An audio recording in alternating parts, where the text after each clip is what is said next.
Hey, I'm Fish.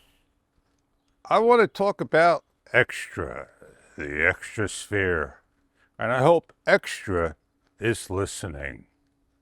Turn your camera on, Xtra, the sphere.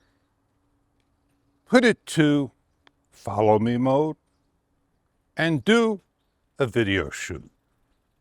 Now that you got a video, let's go and load it up to YouTube directly.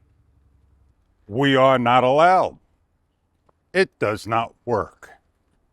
The only way we are allowed to load it to YouTube will be to either use the application known as Xtra Tech or back at the computer known as Xtra Studio or Xtra Studio. Because of the XTC file, we need that file to be changed to .mp4.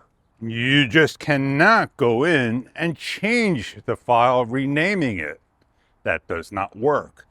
The camera should have, just for the follow me, a .mp4 file.